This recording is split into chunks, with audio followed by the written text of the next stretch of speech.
Have you ever wondered why some leaders rise like radiant suns, only to fall as shadows, swallowed by their own hunger for power? There is something ancient in this drama, something carved into the bones of civilization. It is the paradox Plato foresaw, that those who most desire to rule are often least fit to do so, and those who are fit recoil from the throne. Yet power, like fire, does not ask who grasps it.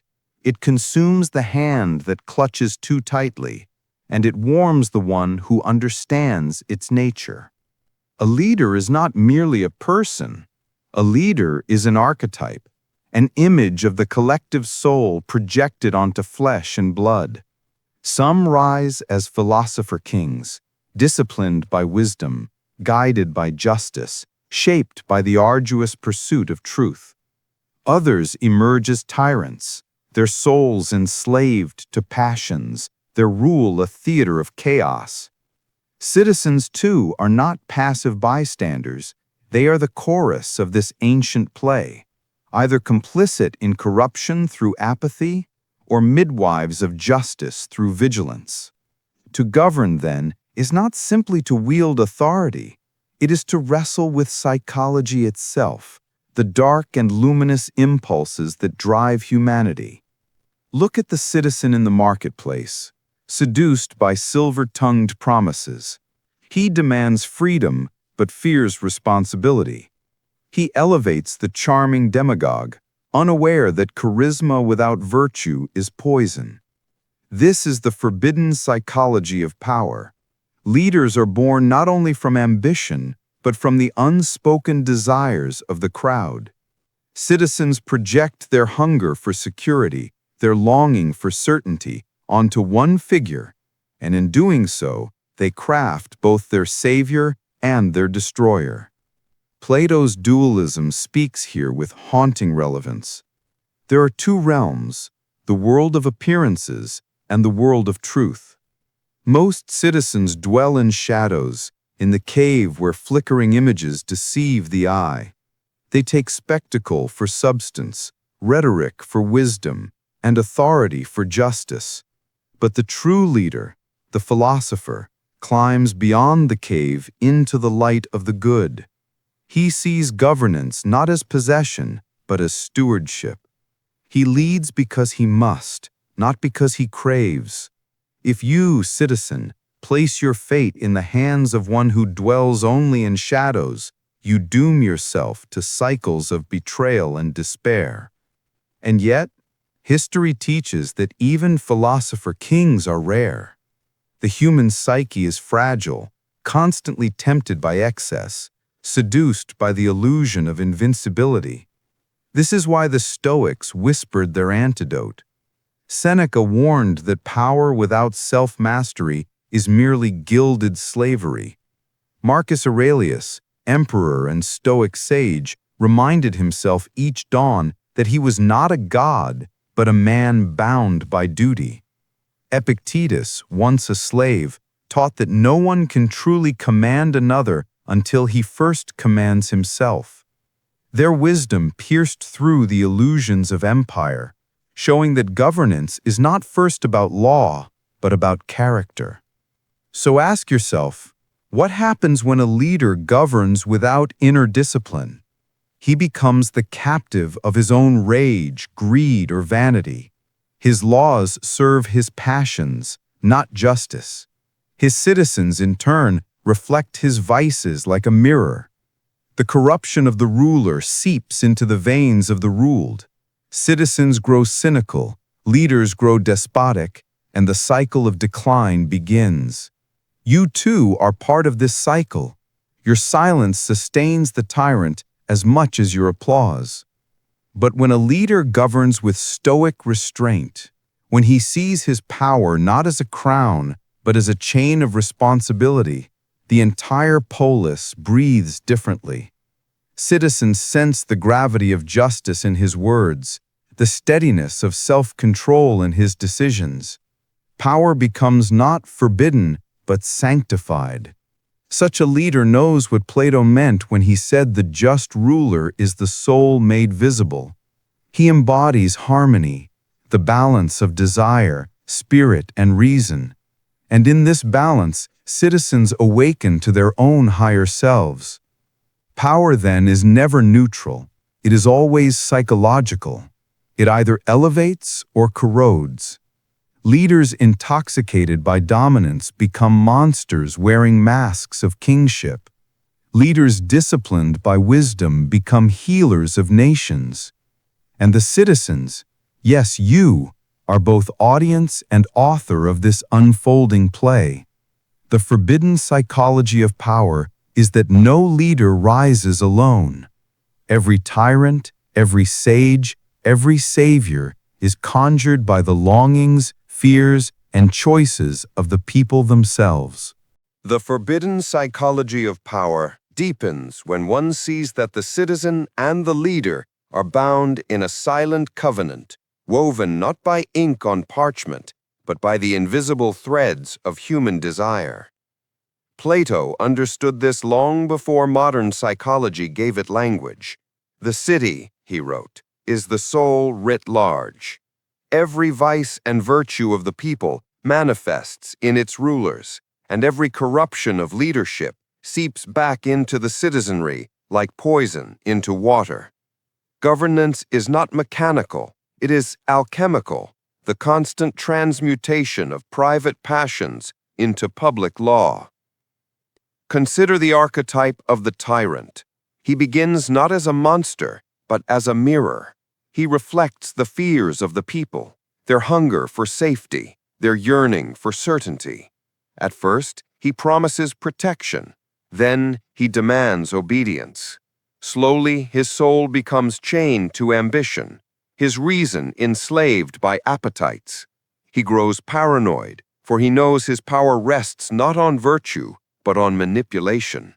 The citizens, once intoxicated by his charisma, awaken to find themselves shackled by the very leader they exalted. Here lies the forbidden truth. Tyranny is not only the ruler's failure, but the crowd's complicity. Now turn to the Stoic vision of leadership. Marcus Aurelius, bearing the weight of empire, penned meditations not to glorify himself, but to remind his trembling soul of humility. He understood that the greatest danger to a ruler was not an enemy's sword, but his own unchecked pride. Epictetus would say, "No man is free who is not master of himself." The Stoic ruler, then, is forged in the crucible of self-discipline, not applause. His strength lies not in domination, but in the calm command of his own mind. And when such a leader governs, citizens find in him a model, a reminder that power can be wielded without corruption, that authority can be stern yet just. Platonism and Stoicism converge here. The philosopher king ascends from the cave into the light of truth. The Stoic sage restrains the passions that would consume his soul. Together they form the architecture of ideal governments. Power becomes not a theater of greed, but a school of virtue. Citizens are not mere subjects, but participants in justice, their freedom preserved not through indulgence, but through discipline. Democracy itself, when infused with these ancient insights, ceases to be mob rule and becomes a harmony of voices striving for the good. Yet modern democracies wrestle with the same shadows. Citizens often mistake spectacle for substance, eloquence for wisdom, charisma for integrity. The forbidden psychology of power remains alive. A populace craving entertainment will inevitably enthrone performers, not philosophers. And when the curtain falls, disillusionment reigns. If you, citizen, demand bread and circuses instead of justice and truth, you will be governed by clowns in crowns. But if you demand wisdom, virtue, and accountability, you summon forth leaders who reflect those higher ideals. Leadership psychology today echoes these ancient truths. Studies show that transformational leaders, Those who inspire, empower, and model ethical behavior ignite greater loyalty and productivity than authoritarian rulers. The science affirms what Plato and the Stoics knew. Power guided by virtue cultivates flourishing, while power driven by ego breeds decay. Governance, then, is not only political, but deeply psychological. It is the management of collective desire, the channeling of human energy toward either decadence or justice. And what of you, standing as both citizen and co-architect of the state? You cannot escape your role. Your choices ripple outward, shaping the destiny of your polis. Every vote cast, every silence offered, every cheer given to a leader molds the structure of power itself. The forbidden truth is this: you are not only governed, you are complicit. To demand better leaders without embodying better citizenship is to chase illusions. Plato would remind you, the just society begins in the just soul. If you wish to live under rulers of wisdom, you must first cultivate wisdom within yourself. Thus the cycle turns. Leader mirrors citizen, citizen shapes leader. The philosopher king is not an accident of history, but the flowering of a culture that prizes truth over spectacle, virtue over indulgence, discipline over chaos. And the tyrant? He is the child of a populace too weary to resist, too distracted to see the chains being forged. The forbidden psychology of power is not locked in palaces or parliaments. It lives in the collective psyche, waiting for your recognition. Power, when stripped bare of its ceremonies and titles, reveals itself as desire shaped into law. Desire for safety, desire for recognition, desire for permanence in a world of fleeting shadows. Plato saw in this desire both the seed of civilization and its ruin. For when guided by reason, desire becomes justice. When inflamed by appetite, it mutates into tyranny. The archetypes of leadership live in this tension. Some rulers rise as guardians of harmony, others as predators cloaked in robes of state. And yet each is drawn forth by the people themselves. For governance is not imposed from outside, it erupts from within the psyche of the polis. The citizen, standing in the crowd, often forgets the gravity of his gaze. He thinks his role is small, that his single choice cannot shape destiny. But collective psychology amplifies the faintest impulses into roaring movements. Citizens hungry for spectacle summon demagogues. Citizens yearning for justice elevate statesmen. And citizens who retreat into apathy prepare the ground for corruption. The forbidden psychology of power is that the ruler and the ruled are bound in a cycle of projection. Leaders mirror the subconscious drives of their people, while people absorb the visible virtues or vices of their leaders.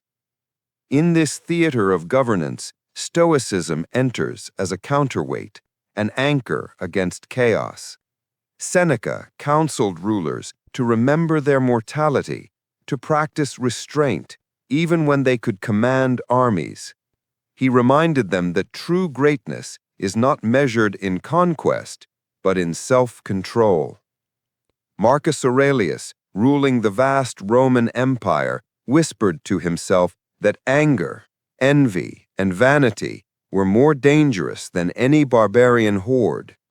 To rule wisely, one must first conquer the storms within. Here lies a truth still forbidden to many. Governance is not primarily about ruling others, it is about ruling the self. Modern leadership psychology echoes these timeless lessons. Charismatic leaders who neglect self-discipline burn bright but collapse swiftly, undone by scandal or excess. transformational leaders, those who embody humility, vision, and ethical conviction, endure beyond their own tenure, for they awaken the higher selves of their citizens. Plato's philosopher king and the Stoic sage find their reflection here, figures who wield authority not as a weapon, but as a trust, not for vanity, but for service. And the citizen, when faced with such leadership, is lifted as well, drawn upward by the gravity of virtue. But what of democracy, that fragile experiment Plato distrusted? It survives not by chance, but by the psychology of its citizens. When the populace indulges in cynicism, democracy rots. When it embraces responsibility, democracy thrives. The forbidden truth is that no constitution, however perfect, can outlast the corruption of its people's character.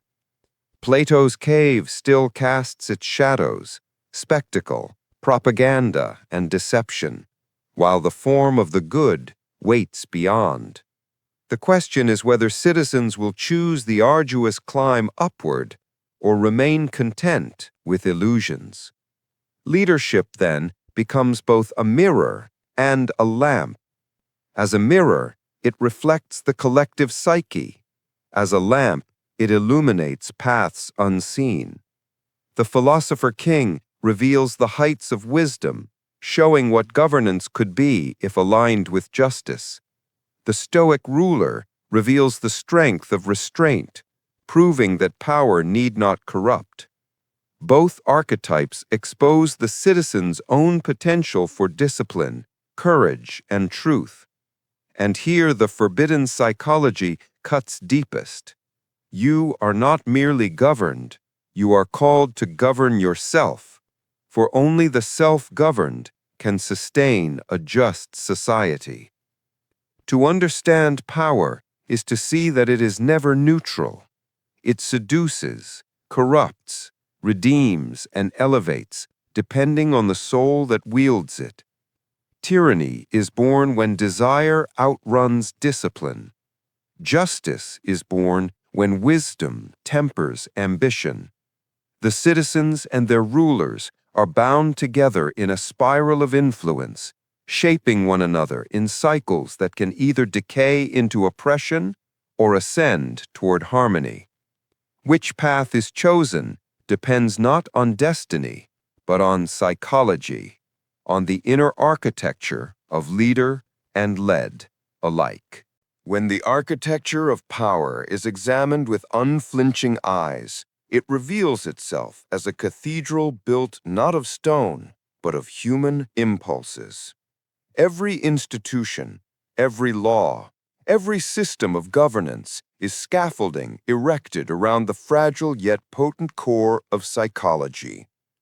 Plato's warning resounds across centuries. A state cannot rise higher than the souls of its citizens.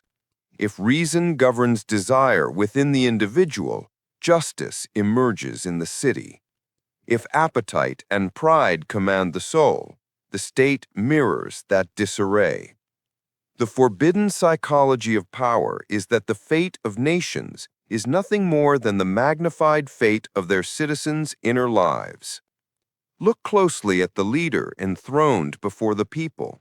His crown, his robes, his armies. These are mere symbols. What sustains him is belief. The citizens project onto him archetypes older than history. The father who protects, the warrior who conquers, the sage who enlightens. Yet beneath these projections lurks danger, for when citizens surrender too much, when they allow fascination to eclipse vigilance, the leader ceases to be servant of the common good and becomes a vessel of collective delusion. Tyrants rise not because they are strong, but because people grow weak in discernment. And yet there exists another path. The philosopher king embodies the ideal of leadership as service to truth. He does not dazzle with spectacle, for he knows that charisma fades like smoke in the wind. Instead, he grounds himself in education, in moral clarity, in discipline of the passions. He ascends not by hunger for power, but by refusal to betray wisdom. Citizens who encounter such leadership are confronted with their own potential, called upward beyond cynicism, beyond apathy. In his presence, they glimpse the possibility that governance can be noble, that politics can be the pursuit of the good rather than the theater of greed. The Stoics offer the steel that holds this vision in place. Imagine Marcus Aurelius in his tent, surrounded by maps of conquest, yet writing not of victory, but of humility, patience, and the brevity of life. His empire stretched across continents, but he reminded himself each day that his body was mortal clay, that his soul must serve justice above ambition. Epictetus, born a slave, taught that no one is truly captive except the man enslaved to his desires.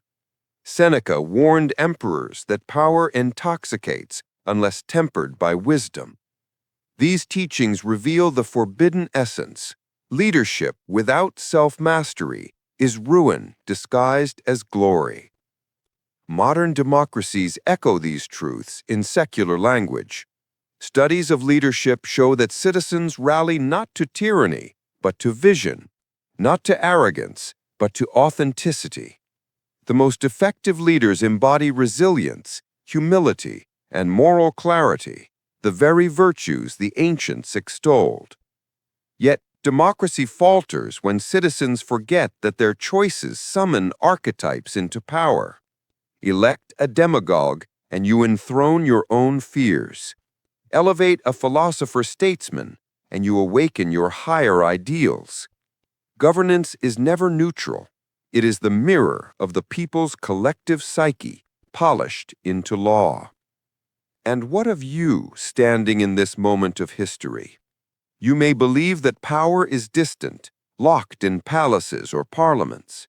Yet every gesture of indifference, every surrender to cynicism, every applause given to spectacle over substance becomes fuel for corruption.